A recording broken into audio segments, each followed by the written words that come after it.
Fog coming at March 27, 2026 at 2:53 a.m., where you need to close all doors and windows and don't look out the window. If you do or are outside, the fog will be so dense that it will blind you. More preparations in the unfortunate event that you or your family is located in the direct path of the anomaly known as the fog. It is recommended to follow the steps below in order to increase your likelihood of surviving the fog.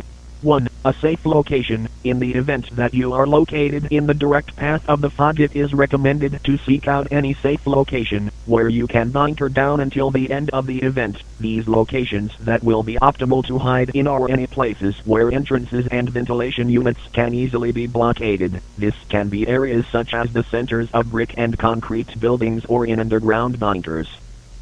2.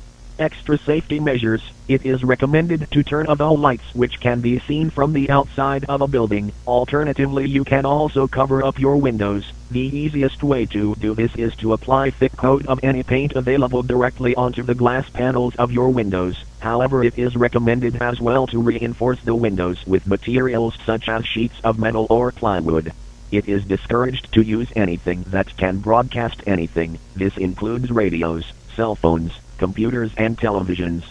3. Dangers of the fog. The main dangers that are posed by the fog is caused due to exposure to the fog. This exposure is caused by breathing in foggy air or by observing the fog for too long.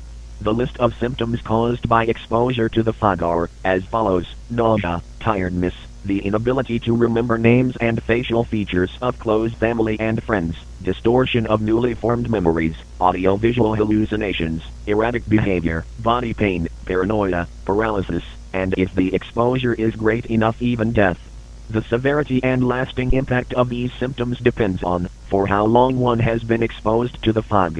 4. How to mitigate the effects of the fog. One way to mitigate the effects of the fog is by having someone be seated in front of you while maintaining eye contact with you. It is recommended to regularly tell this person your name, age and general facial features. It is recommended that the person you are seated with does the same. If you at any point don't recognize their name or if their facial features doesn't add up, you need to tell the accompanying person. This will work as an early warning system in case you are unknowingly being exposed to the fog. It is also recommended to ignore any sounds that doesn't originate from your accompanying person or from yourself.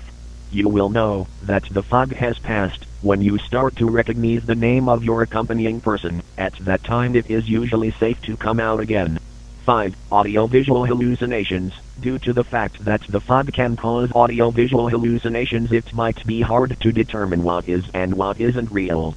Commonly, these hallucinations will sound like a person asking for help, footsteps, or the sound of something breaking.